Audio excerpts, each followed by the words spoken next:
Bonjour Nathan Stern, vous définissez en tout cas comme un entrepreneur et ingénieur social, designer, consultant, ça fait beaucoup de casquettes. Vous travaillez à l'amélioration du degré de compréhension mutuelle.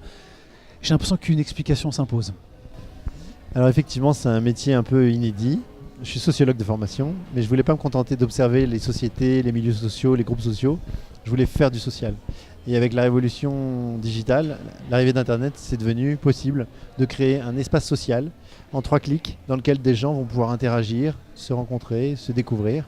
Et finalement, grâce à Internet, il y a une plasticité des espaces sociaux qui est complètement inédite dans l'histoire humaine. Avant, pour créer un espace social, il fallait 1 million d'euros, des murs, de la publicité pour le lieu, etc. Donc tout d'un coup, faire du social, c'était à la portée de n'importe qui. En tout cas, à ma portée à moi. Donc vous partez du constat que le problème, c'est pas le souci de vouloir communiquer, c'est le manque d'outils et d'interfaces. Alors aujourd'hui, c'est souvent la culture qui fait qu'on ne communique pas. Il y a des codes sociaux qui ne prédisposent pas parce qu'ils ne sont pas taillés pour une société fluide, ouverte, où il y a du turnover, du mouvement, où tout va très vite.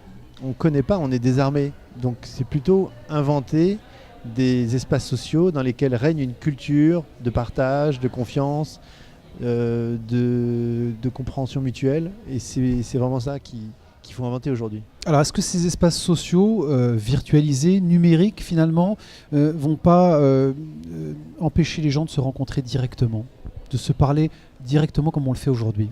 C'est une question de modèle économique des plateformes qu'on lance. Le modèle économique de Facebook, c'est de faire que les gens passent le plus de temps possible devant leur écran. Alors oui, effectivement, on va à un moment donné être en compétition avec le réel. On va vouloir que les gens passent le maximum de temps devant leur écran. Mais si le modèle économique, comme pour le cas des initiatives que je porte pour le compte de grandes associations, c'est la réussite sur le plan social, la qualité des liens tissés entre les personnes âgées et leurs voisins, la qualité des liens tissés au sein d'un même immeuble entre les voisins. Si c'est ça le critère de valeur, on va tout faire pour stimuler la création de ces liens et on va tout faire pour servir le réel et pas éloigner du réel. Donc non, je pense que le numérique peut contribuer massivement à l'enrichissement qualitatif et quantitatif des liens sociaux dans le monde physique. C'est-à-dire qu'il devient vertueux s'il a des champs d'application qui le sont tout autant. S'il le sert, en tout cas, il sert ses champs d'application. Vous revendiquez votre envie et votre capacité à travailler dans tous les milieux. Racontez-nous ces environnements que vous explorez. Alors moi, je m'intéresse en fait à la mise à l'épreuve des méthodologies que je développe. Et c'est vrai que travailler dans des environnements très hétérogènes, que ce soit des administrations, des collectivités locales, des écoles primaires REP+, donc où le niveau de tension est parfois élevé entre les enfants dans les cours de récréation, des foyers pour handicapés mentaux. Donc en fait, en ayant une vaste diversité, une large diversité d'espaces sociaux, de publics, je vais pouvoir aller chercher ce qui est comme le plus petit commun dénominateur à tout homme. Et en fait, qu'on ait affaire à des personnes très âgées, à des enfants issus de milieux défavorisés ou à des personnes qui ont un déficit cognitif très sévère, on arrive à mobiliser à peu près les mêmes leviers, des leviers profonds, et c'est ça qui m'intéresse. Nathan Stern, si je vous comprends bien, ce que vous êtes en train de nous expliquer, c'est que finalement, c'est pas le numérique qui est une fin en soi, c'est davantage le progrès humain qui va être issu de cette amélioration, de ces innovations numériques et digitales. Absolument, moi je suis plutôt technophobe.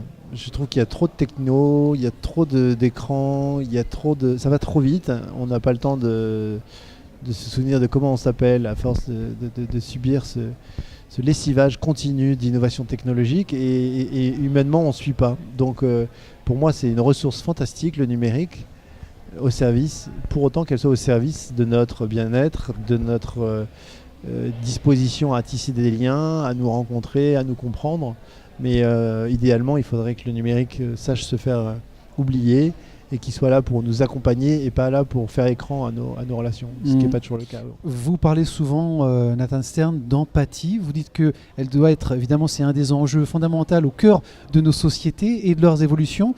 Quelle est votre définition à vous de l'empathie? Comment est-ce que vous en parlez? Alors, l'empathie, c'est une faculté qui n'est pas uniformément répartis chez les hommes. Il y a des gens qui ont une forte disposition à l'empathie et des gens qui n'en ont pas.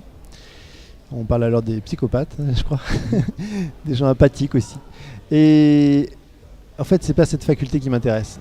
C'est la méthodologie qui permet d'être comme empathique même quand on l'est pas. Et je vous donne un exemple. Quand on reconstitue le contexte informationnel, situationnel de quelqu'un, on va très vite pouvoir se mettre dans ses chaussures. Et moi, ce qui m'intéresse, c'est pas tant l'empathie que l'empathie mutuelle.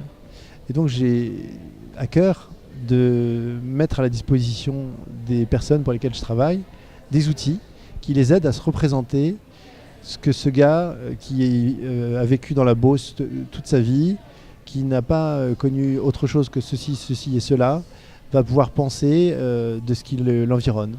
Et en fait, dès lors qu'on reconstitue le contexte, on est tous capables, doués ou pas d'empathie naturellement, de comprendre le sens du comportement, des comportements qui nous échappent.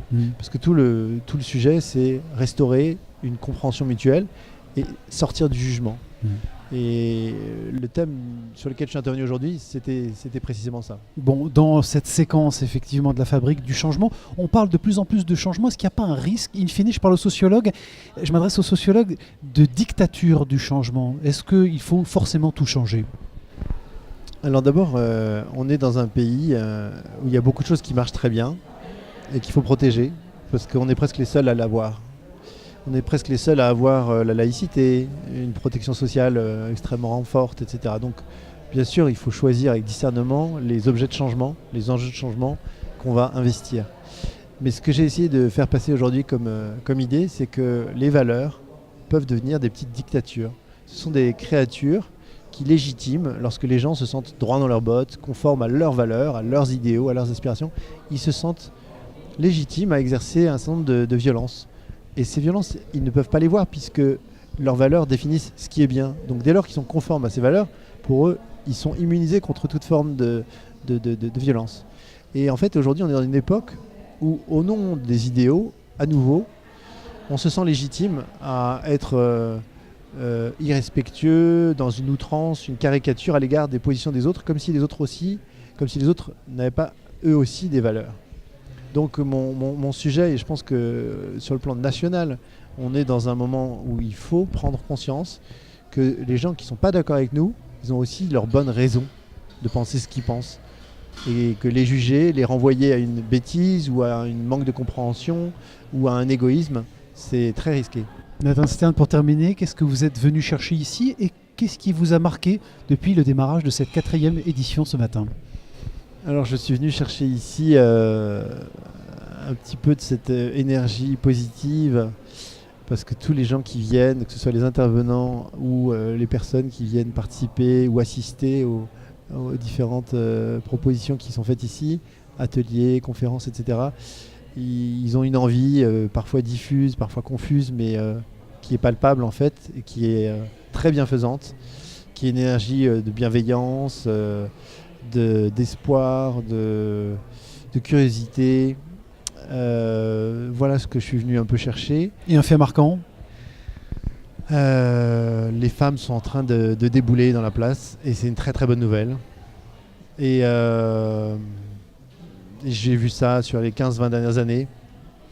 Les changemakers sont de plus en plus des femmes. C'est une très très bonne nouvelle. Et c'est spectaculaire parce que c'est massif. Voilà. Merci Nathan Stern et belle édition à vous, belle 4e édition à vous. Merci. Merci.